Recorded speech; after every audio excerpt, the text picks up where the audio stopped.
In the vast tapestry of human history, some figures shine brightly. Their stories are told and retold. Others, however, are cast into shadow.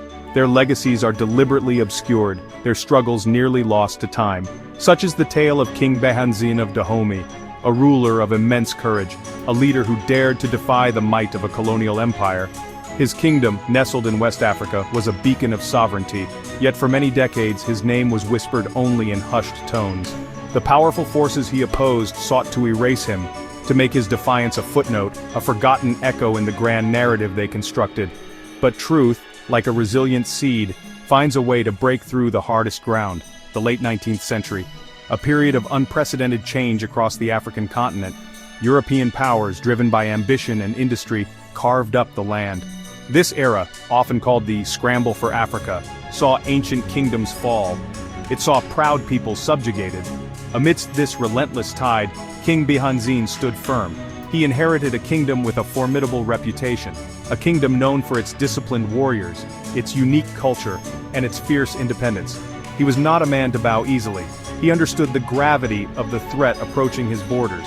He knew the cost of submission, and he chose, with unwavering resolve, the path of resistance, a path that would define his reign and etch his story, however faintly at first, into the annals of defiance. The confrontation was inevitable. It would be a clash of worlds, a battle of wills, a struggle for the very soul of a kingdom.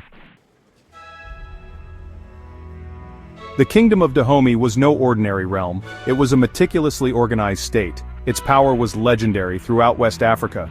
For centuries it had asserted its dominance, built on a foundation of military strength and a unique societal structure. The king was at the apex, an absolute monarch. But his authority was supported by a complex system of ministers and officials. The economy thrived on trade, including controversially the palm oil trade that had largely replaced the earlier slave trade.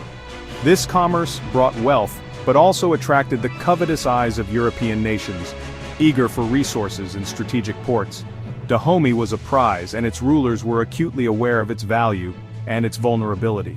Central to Dahomey's fearsome reputation were its warriors. The army was disciplined, well-trained, and fiercely loyal.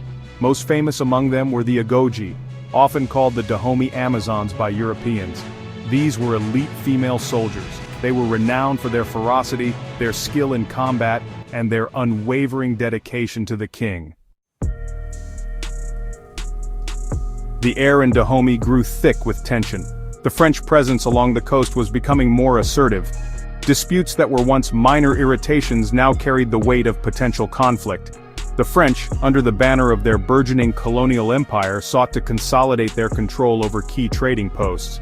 Porto Novo, a vassal state of Dahomey, had accepted French protection, a move seen by Béhanzin as a direct affront to his authority. Cotonou, another vital port, became a flashpoint. Both sides claimed rights. Neither was willing to back down. The stage was being set for a dramatic and tragic confrontation, a prelude to a larger, more devastating war.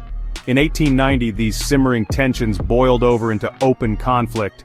This became known as the First Franco-Dahomean War. The French, confident in their superior weaponry and military organization, expected a swift victory.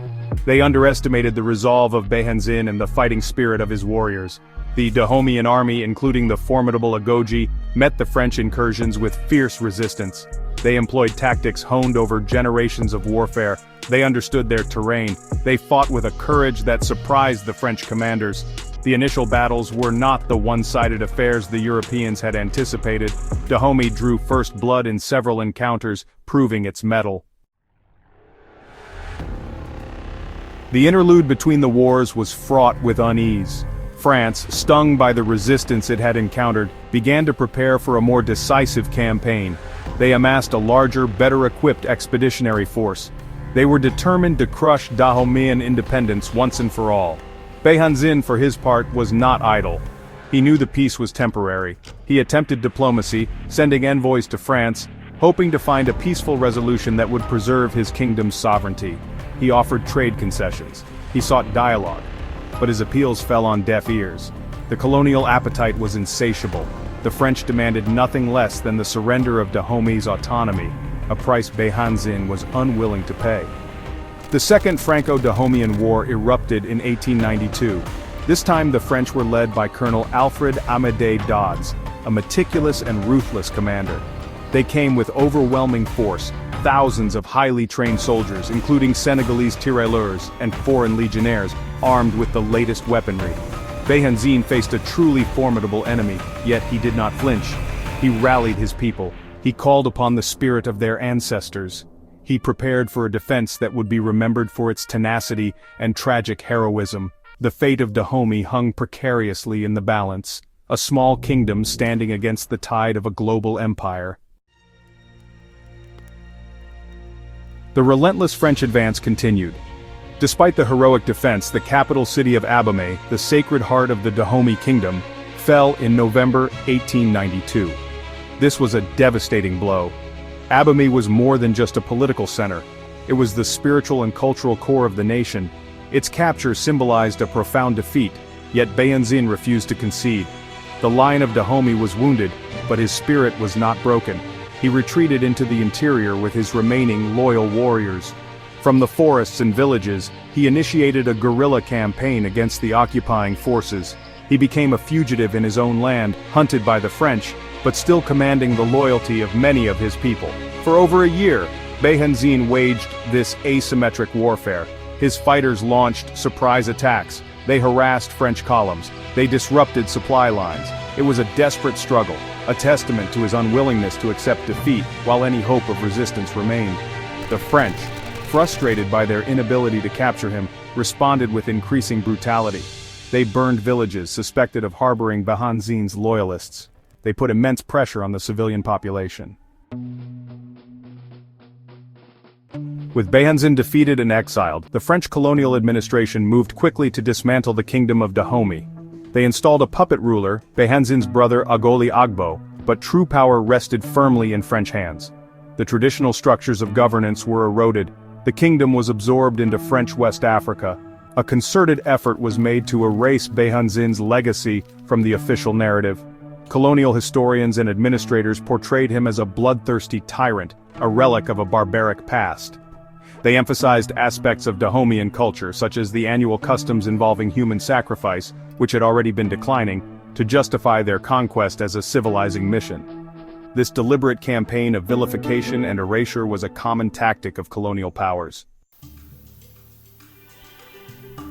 The winds of change began to blow across Africa in the mid-20th century. As colonial empires crumbled and nations regained their independence, a new generation of Africans began to reclaim their history. They sought to uncover the stories that had been suppressed, to honor the heroes who had been vilified. In the newly independent Republic of Dahomey, later renamed Benin, the figure of King Béhanzin began to emerge from the shadows.